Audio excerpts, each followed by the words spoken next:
ডাকলেন, ডাকে বললেন, মুআজ ওয়াল্লাহি ইন্নী লা উহিব্বুকা, আল্লাহর কসম আমি তোমাকে ভালোবাসি। সুবহানাল্লাহ। আমরা নবী সাল্লাল্লাহু আলাইহি ওয়াসাল্লামকে ভালোবাসার জন্য পাগল, আর নবী সাল্লাল্লাহু আলাইহি ওয়াসাল্লাম মুআজের বলতেছে, মুআজ আমি তোমারে ভালোবাসি। সুবহানাল্লাহ।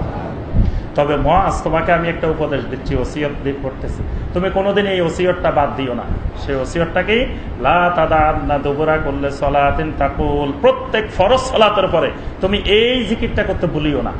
সেটা কি? আল্লাহুম্মা আইন্নি আলা যিকরিকা ওয়া শুকরিকা ওয়া হুসনি ইবাদাতিক। মুআজ বিন জাবাল বলেন, আমি মৃত্যু পর্যন্ত কোনোদিন ফরজ সালাতের পরে এই জিকির বাদ দেই নাই। সুবহানাল্লাহ। কিন্তু আমরা আল্লাহর বান্দারা এই জিকির অনেকে জানি না। আল্লাহুম্মা আইন্নি আলা যিকরিকা ওয়া শুকরিকা ওয়া হুসনি ইবাদাতিক। নবী সাল্লাল্লাহু আলাইহি ওয়াসাল্লাম বলেন, যে ব্যক্তি ফরজ সালাতের পরে আয়াতুল কুরসি পড়বে একবার, কানা ফি জিম্মাতিল্লাহি ইলা সালাতিল উখরা, পরবর্তী সালাত পর্যন্ত সে আল্লাহর জিম্মায় থাকে। সুবহানাল্লাহ। যোহরে পড়বেন, আসর পর্যন্ত আল্লাহর জিম্মায়, আসরে পড়বেন, মাগরিব পর্যন্ত আল্লাহর জিম্মায়, মাগরিবে পড়বেন, এশা পর্যন্ত আল্লাহর জিম্মায়, এশা পড়বেন, ফজর পর্যন্ত আল্লাহর জিম্মায় থাকবেন। নবী সাল্লাল্লাহু আলাইহি ওয়াসাল্লাম বলেন, মান কারা আয়াতুল কুরসি দুবুরা কুল্লি সালাত লাম ইয়ামনাহু মিন দুখুলিল জান্নাহ ইল্লা আইয়ামুত। কোন ব্যক্তি যদি ফরজ সালাতের পরে নিয়মিত আয়াতুল কুরসি পড়ে, তাহলে জান্নাতে যাওয়ার জন্য তার মৃত্যু ছাড়া আর কোনো জিনিস বাধা নাই। আয়াতুল কুরসি পড়তে হবে প্রত্যেক ফরজ সালাতের পর। নবী সাল্লাল্লাহু আলাইহি ওয়াসাল্লাম নির্দেশ দিয়েছেন প্রত্যেক ফরজ সালাতের পরে সূরা আল ইখলাস, সূরা আল ফালাক, সূরা আন নাস, এগুলো হলো সূরাতুল মুআউযযাত, তাবিজ ব্যবহার করবেন প্রত্যেক ফরজ সালাতের পরে। ফজরে মাগরিবে 3 বার করে, আর যোহর আসর এশা একবার করে, আর ঘুমানোর সময় 3 বার করে।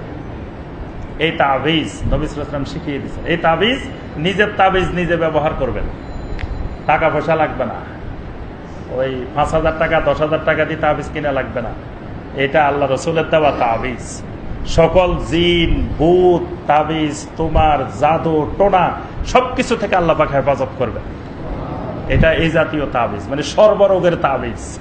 সর্বরোগের তাবিজ দিতে গেলে আপনার 30,000 টাকা লাগবে। একদিন আপনাদেরকে বলছি না যে এক লোক হারাই ফেলছে 30,000 টাকার তাবিজ, আবার আমার কাছে আসছে, হুজুর ওই তাবিজ তো শেষ, তাবিজও শেষ, আমার ব্যবসা বাণিজ্য শেষ। ওই তাবিজ যতদিন ছিল আমার ব্যবসা বাণিজ্য ঠিকই ছিল। নাউজুবিল্লাহ। কত বড় শিরকি আকীদা, কত বড় মুশরিক।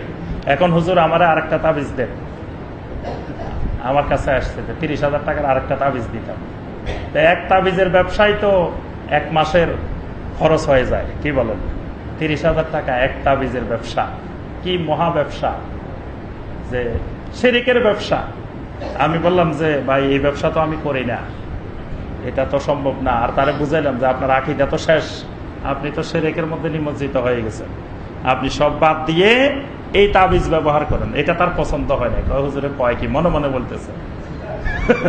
আমি আসলাম কিসের জন্য, আর আমাকে বলে কি, আমাকে কয় সূরা আল ইখলাস পড়তে, সূরা আল ফালাক পড়তে, সূরা আন নাস পড়তে। আমি আসল 30,000 টাকা তাবিজ হারাই আমি পাগল, এখন এইটা পড়ি আমার কি হবে, মানে তার এটা বিশ্বাসে হয় না। সে মনে মনে কয় যে এই হুজুর মনে হয় কিছু জানে না, এই জন্য বড় হুজুর মনে করে আসছে, কিন্তু আসলে মনে হয় এই হুজুর কিছু জানে না। জানলে তো আমার 30,000 টাকা তাবিজে দিয়ে দিত। বুঝতে পারছেন?